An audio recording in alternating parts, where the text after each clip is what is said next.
What is up, Little Biscuit? So in today's video, actually today's the second video, y'all. This is like the first time that I upload 2 videos in one day in a long time. However, I did want to talk about this. I just want to say, like, what is going on with Trisha Paytas right now, y'all? Like, I'm very, very confused. And on top of that, too, like, I didn't really keep up with the whole Gabi Hannah, Trisha Paytas, like, drama.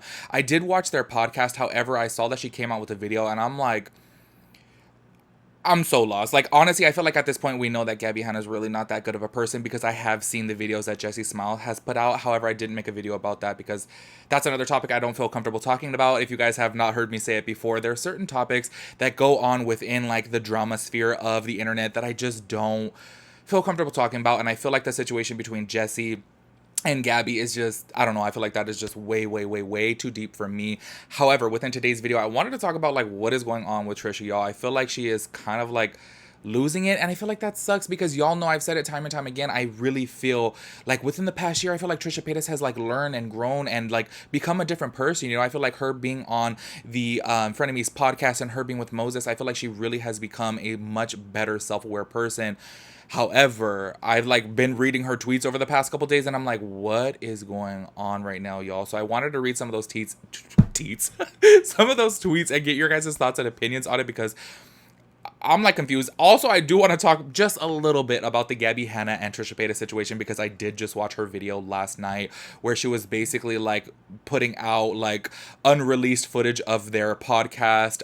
And I'm just like, I'm confused by that, but y'all can school me on it, okay? Anyways, if you guys are interested in that topic, of course, go ahead and keep on watching. If y'all are new here, make sure you guys hit the subscribe button, turn on your post notifications so that way you'll get notified when I upload a new video. I literally forgot what to say right there. And make sure y'all give this video a big thumbs up. I would really appreciate that, and let's go ahead and get into it. All right, y'all, so let me go ahead and read some of these tweets right here because I am just so lost. Like, I don't know if she's back to like troll Trish or like what's really going on right now. Maybe you guys can educate me on this because I'm just really tripped out.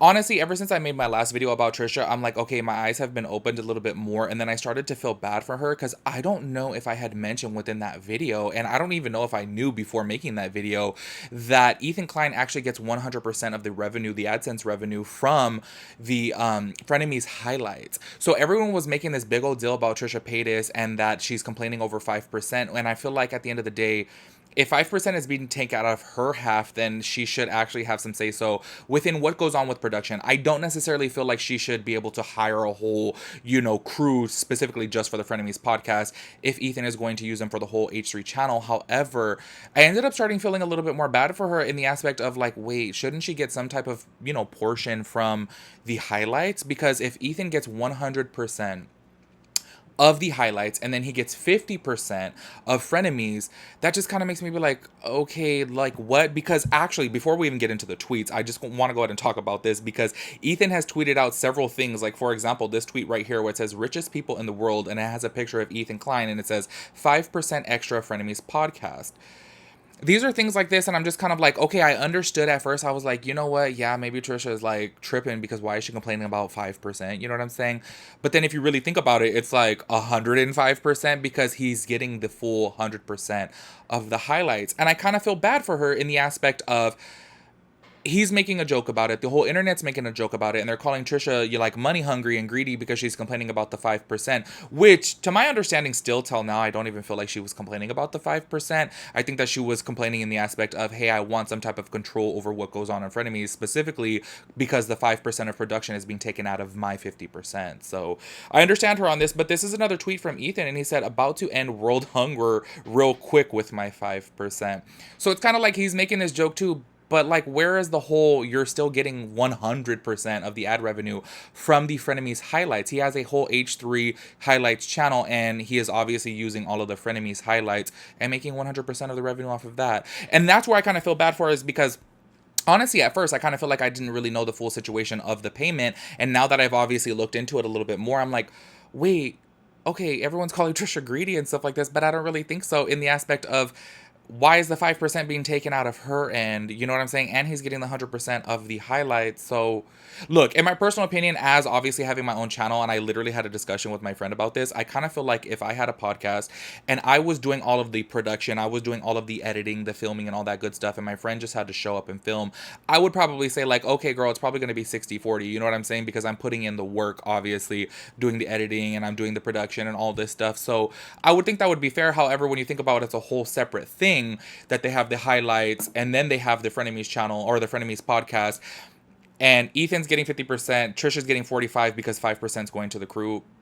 I don't know, like, shouldn't it be like 47.5 and 47.5 and then the 5% goes towards the crew? You know what I'm saying? I don't know. Anyways, I just wanted to touch on that topic because after I made my last video, I was like, wait, hold on, I didn't talk about that Ethan Klein gets literally 100% of the highlights. But anyways, moving on here. If you guys did not see, David Dobrik is back to making vlogs, and y'all know, if you guys know Trisha Paytas, you know how much she does not like David Dobrik. And she tweeted out, I, for one, have truly missed David's vlogs. Low-key, I laughed because I was like, okay, maybe she's just trolling right now because, like, she's receiving so much hate online and maybe, like, this is her way of just making fun of the situation. You know what I'm saying? I don't know. I could kind of see myself doing stuff like this because I do get very sarcastic and very just, like, you know, make jokes like that. And maybe that's why she's doing it. I don't really know. But anyways, she tweeted out right after that, now if only Shane can come back with a good old-fashioned conspiracy video, my life really will be happy, perfect, and complete. I mean, obviously, right? She's being sarcastic, right? I mean, there is literal people out there, and I saw on Twitter that people are really taking this seriously. I, for one, I get dry humor. I get, like, sarcasm. You know what I'm saying? So I kind of feel like this is a joke. But, oh, honestly, y'all, like, who really knows when it comes to Trisha if it's a joke? I get so confused with her. But anyways, she tweeted out after that as well, too. Everyone deserves a comeback except for James Charles. He's sexted too many boys and should be in prison like Austin Jones. I don't even know who Austin Jones is. But yeah, that's that right there. Honestly, y'all, and she literally kept going, and this is where I want to go ahead and get into the Gabi Hannah situation because she made a video about her yesterday. And I did watch that video, and okay, look, my initial opinion about this is, like I said, I didn't keep up too much with the whole Gabi Hannah Trisha Paytas drama, but my initial opinion is, don't you think it's kind of embarrassing for Gabi Hannah to literally make a full-on video trying to explain why her and Trisha Paytas were friends if Trisha Paytas has literally been saying for about a year now that they are not friends? If somebody literally came forward in the public eye and said, I'm not friends with Tim, I'm not friends with Tim, y'all would never catch me dead making a video trying to explain why we're friends. Like, literally, if they're out there saying we're not friends, then we're not friends. You know what I'm saying? And I'm going to take it for that.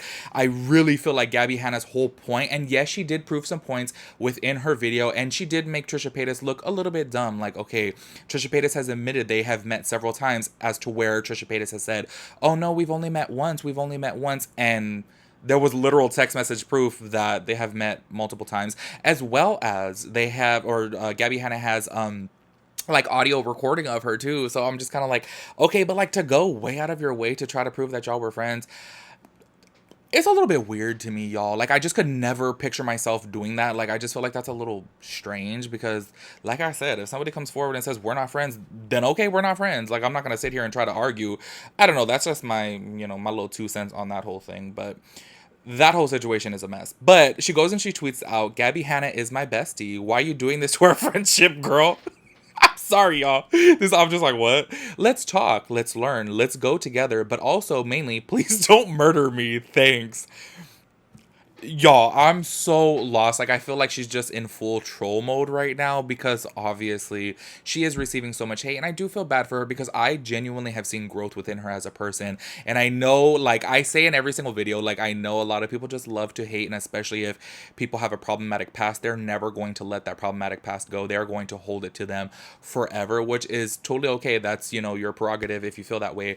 However, I feel like I've seen growth within her, and I feel bad that she's like down this like spiral right now. And look, I totally understand the humor, and I personally feel like she is being sarcastic, and I feel like she is being troll Trish right now because, hey, maybe it's deflecting from the hate, and maybe she's making fun of the situations that are going on right now because honestly, like myself included, a lot of people in the world, whenever you're going through hardships in life, you crack jokes about it. I just feel like that sometimes is a little bit easier, and laughing it off just makes it a little bit easier. That's just my personal opinion about things. Obviously, everyone handles things differently. I, for one, am just a little bit confused with Trish, honestly, y'all. I don't know. In my personal opinion, oh, I forgot to read one tweet. I was about to say, in my personal opinion, I'm really, really sad that Frenemies is over. Like, honestly, there was so many speculations online that, oh no, they're just doing this for like publicity because they're going to be coming out with merch, and you know what, they're going to come back. But I'm like, y'all, I don't think so. Like, from the looks of things, I don't think that's true. I don't think they're coming back. But speaking of troll Trish right here, somebody said, go back to Frenemies, please, please, please, please, IDK. And she said, next Tuesday. To which Ethan Klein quote tweeted that and said, for the record, this is 100% not happening. Y'all, I don't know. I'm still kind of sad about it. I love Frenemies. Honestly, I just really feel like it's like a very entertaining show, and their energy together, I feel like, is great. And there's a lot of people out there on the internet who are saying the Frenemies podcast ideas and stuff like that is too good of a concept to let go, that they need to like have somebody on there. And I guess there was like, you know, speculations of like Whitney Cummings going on there. But I don't know, y'all. I just kind of feel like it was created and it's specifically good because of the energy that Ethan and Trisha have. But I don't know. This whole thing got way too messy, but I just wanted to get your guys' thoughts and opinions about all these tweets that are going on right now. Like, what do you guys feel about it? And what do you guys feel about the frenemy situation now that time has passed? I don't know. I'm still sad about it, but y'all let me know your thoughts and opinions on everything, and I'll catch you guys in my next video. Peace out, Girl Scout.